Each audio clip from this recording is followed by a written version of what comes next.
69,000 maestros que presentaron la evaluación docente obtuvieron una calificación suficiente. El secretario de Educación Pública, Aurelio Nuño, dijo que serán capacitados para mejorar, porque es en ese segmento donde existe la necesidad de seguir incrementando las capacitaciones de enseñanza. ¿Qué tal? Soy Pablo Iriar. Nuño adelantó que serán dados de baja 3.360 maestros, el 2.2% del total a partir del 1 de marzo, debido a que no se presentaron ni el día de la prueba ni el de la reposición de la misma. En este marco, el de la reforma educativa, la semana pasada inició formalmente el programa Escuelas al 100, que se enfoca al mejoramiento de la infraestructura escolar. Hola, soy Jorge Fernández Menéndez. Se aplicarán un total de 50,000 millones de pesos en beneficio de 33,000 escuelas de todo el país en educación básica, media y superior durante los próximos 3 años, esto con los recursos destinados a cada escuela, donde se podrán mejorar todas o algunas de las siguientes prioridades, respetando el orden, en el que se señalan fundamentalmente la seguridad en la estructura y condiciones generales de funcionamiento, servicios sanitarios, mobiliarios y equipo, sistema de bebederos, accesibilidad, áreas de servicios administrativos, infraestructura, muchas de estas áreas que habían sido descuidadas anteriormente. Bienvenidos, yo soy Esdras Chabot y esto es México Confidencial.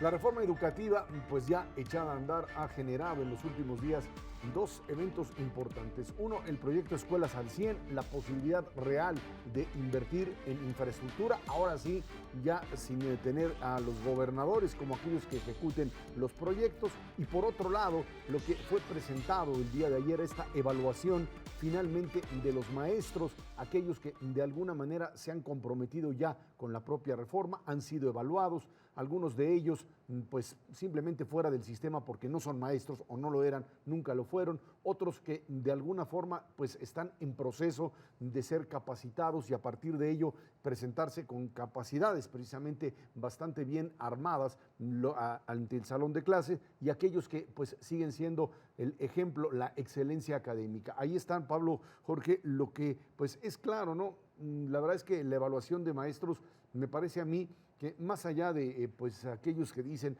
maestros de panzazo, etcétera, yo creo que el resultado es todavía mucho mejor de lo que se esperaba frente a los resultados que hemos tenido en evaluación de alumnos. Creo que de alguna forma aquí lo que está y es muy claro es que tienes un material importante con el que trabajar, no estás empezando de cero, te estás deshaciendo de aquellos que no eran maestros y ahora tenemos frente a nosotros ya el material con el cual trabajar. Bueno, en términos de evaluación tienes el 48.5% de los maestros que están entre el nivel de bueno y excelente. Yo creo que no hay ninguna mala noticia. Yo creo que es una buena noticia porque hay un material para trabajar. Yo era más pesimista respecto al porcentaje de maestros que iba a haber.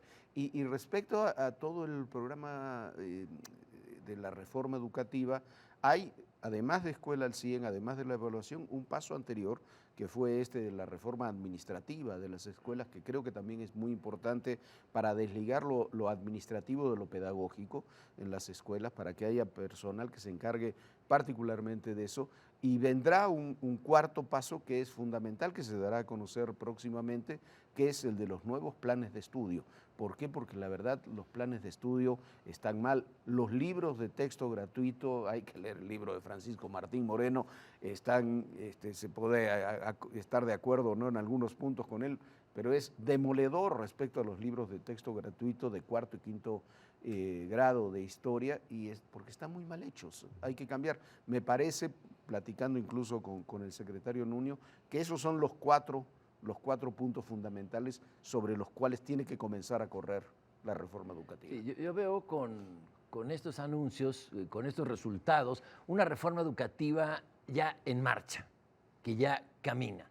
Hay 3.600 o 3.300 profesores que serán dados de baja porque no se presentaron a la evaluación. No quiere decir que todos sean refractarios, que no quisieron evaluarse. Muchos de ellos son simplemente aviadores. Entonces, por eso se les va a recortar y creo que se le va a hacer un bien a la educación. Y una gran cantidad de maestros que estuvieron, como decía Jorge, entre bien y excelente. Es decir, tenemos materia prima para echar a andar los cambios posteriores a esta parte administrativa de la reforma, que es el cambio de contenidos que tiene que ver ya con la elevación de la calidad de la enseñanza.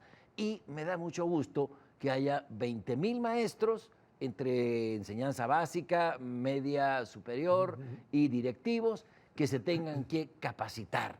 Eso me parece un gran paso de la reforma y es una buena noticia para la educación. Regresando al tema de escuelas al 100, creo que ahí hay un elemento que precisamente está en línea con todo esto que venimos mencionando, que es esta idea de, por un lado, dejar de andar inventando que se le da dinero a las escuelas, cantidades, enormes cantidades de recursos fueron entregadas durante muchos años y no veías el cambio. Aquí se llega a una definición muy clara de el dinero que entra, va a la escuela, hay un consejo técnico, hay grupos de padres que de alguna manera tienen la certificación, decía el propio secretario, yo les voy a pagar, no hay ningún problema, nada más que me van a entregar la escuela. O sea, aquí estamos hablando ya de una educación real. El mismo incentivo que se tiene para pues finalmente construir la escuela es el incentivo que ayer se le daba a maestros que al ser evaluados como excelentes, recibieron desde el 24% en educación media superior hasta el 34% de aumento en su salario directo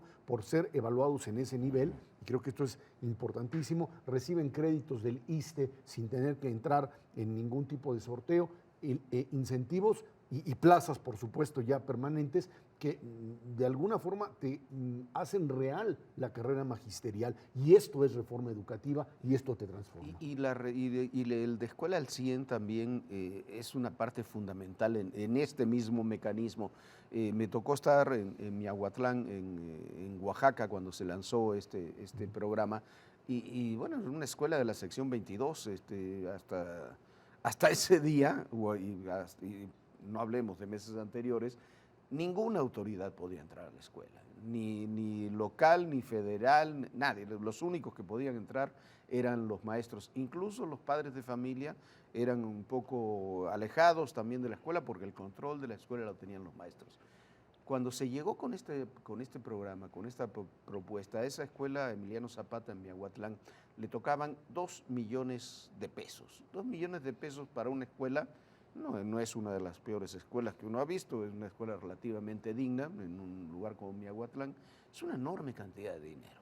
Cuando hubo una directora y algunos trabajadores ahí que dijeron, no, el sindicato no nos va a dejar, que no los dejemos entrar, llegaron los padres de familia y llegaron los propios maestros a decir, oye, ¿cómo vamos a rechazar 2 millones de pesos para la escuela? Y se hizo la reunión. Se hizo incluso el debate con los maestros.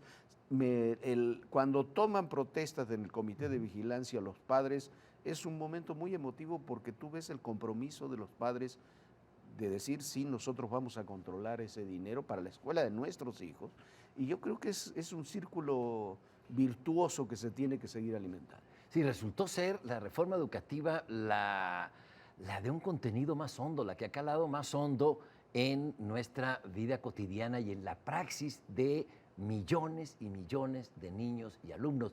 Esto que comentaba Jorge en Miahuatlán, está ya la identificación de profesores y padres de familia con su escuela y decirle a la parte más nociva del sindicato, que es la CENTE, decirle, oiga, momento, nosotros aquí nos van a dar una cantidad de dinero para reparar la escuela, para tener un lugar digno donde dar clases, me parece a mí un logro extraordinario.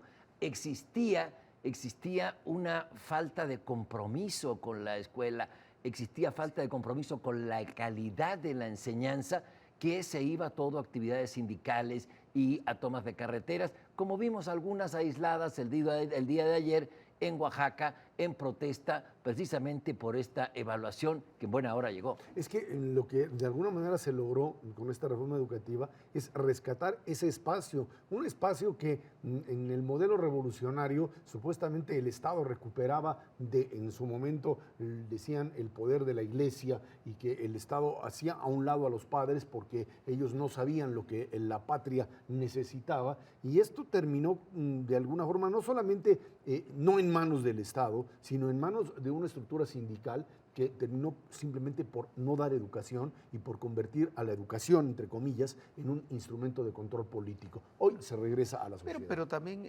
incluso en eso hay que matizarlo, creo yo. ¿Por qué? Porque muchas veces hemos dicho, se usa a veces en forma muy peyorativa el tema, los maestros inútiles, no trabajan, se la pasan marchando. La evaluación te permite comprobar que hay un 50 prácticamente por ciento de maestros capacitados, que trabajan, que tienen nivel de bueno a excelente, y quizás eso es otra de las bondades de la reforma, que nos saca de los blancos y los negros, nos permite tener toda una gama de grises para poder trabajar. Pero que no les permitía crecer, hoy les permite crecer. Ayer escuchaba yo a esos maestros que de verdad decían, llevo 20 años aquí sin tener la posibilidad real de crecer, hoy voy a tener mi plaza, hoy mi excelencia está siendo reconocida en términos reales. Y los incentivos que había para crecer eran absolutamente perversos. Había que asistir a marchas, eso te daba puntaje para ascender. Había que asistir a bloqueos, eso te daba puntajes para obtener un mejor salario. Eso, es decir... No, eso era de la coordinadora, no del sindicato. Eso era la coordinadora, claro. Concretamente en el caso de Oaxaca y también en Guerrero, que esos incentivos realmente nocivos en contra de la educación creo que se están echando abajo y vamos a tener coletazos, vamos a tener todavía manifestaciones, bloqueos, etcétera, pero hay una reforma educativa en marcha y creo que eso lo vamos a valorar como un punto de quiebre en la educación en el país. Creo que lo que falta, decías tú, Jorge, el siguiente paso es programas de estudio, adecuación a la realidad.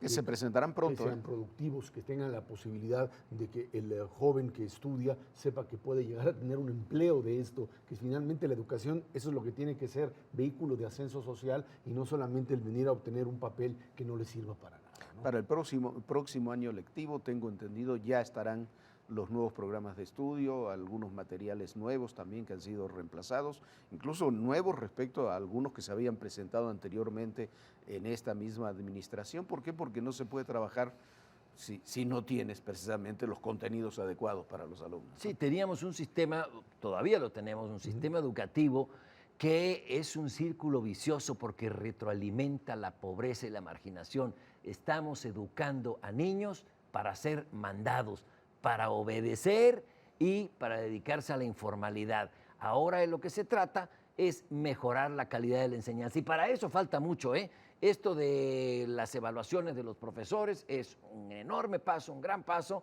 pero todavía falta lo que es contenido en la educación.